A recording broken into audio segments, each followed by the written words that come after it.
Assalamualaikum warahmatullahi wabarakatuh.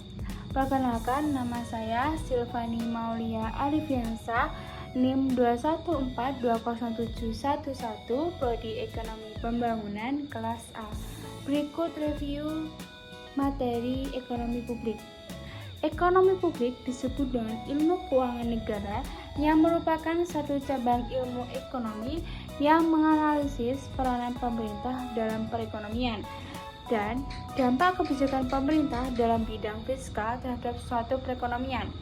Pemerintah mempunyai peranan yang sangat besar dan penting dalam menjamin tercapainya suatu kesejahteraan masyarakat yang optimum, dan kebijakan pemerintah haruslah senantiasa ditujukan untuk mengoreksi perilaku masyarakat yang menghindarkan perekonomian mencapai alokasi sumber ekonomi yang lebih efisien.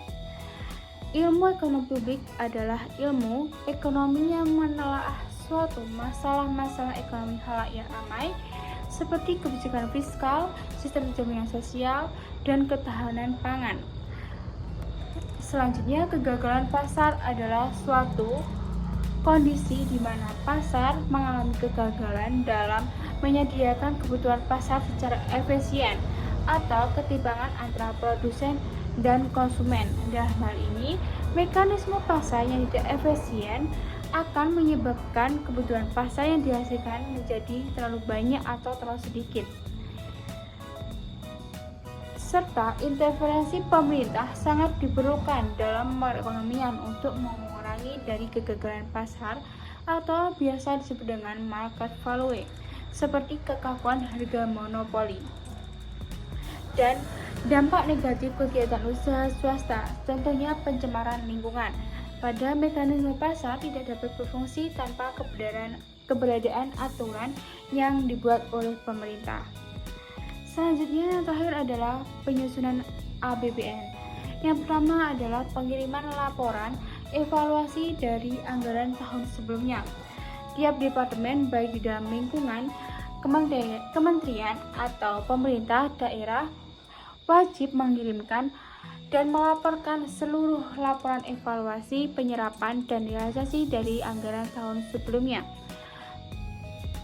Selanjutnya, pembentukan tim khusus oleh Presiden. Tahap berikutnya adalah Presiden akan membentuk tim khusus untuk menganalisis setiap laporan tersebut. Pembentukan RAPBN oleh Presiden dengan bantuan tim khusus. Tim khusus yang telah dibentuk kemudian akan membentuk RAPBN, rencana APBN.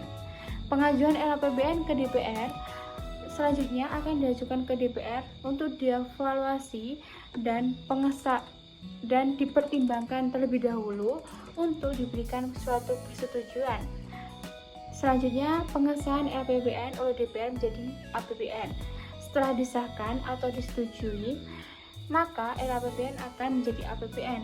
RAPBN jika tidak disahkan dan DPR memberi catatan kecil, maka RAPBN dievaluasi sedikit dan akan disahkan kembali untuk menjadi APBN. Jika RAPBN tidak disahkan karena adanya kesalahan, maka menggunakan APBN sebelumnya atau tahun lalu. Itu saja yang dapat saya sampaikan.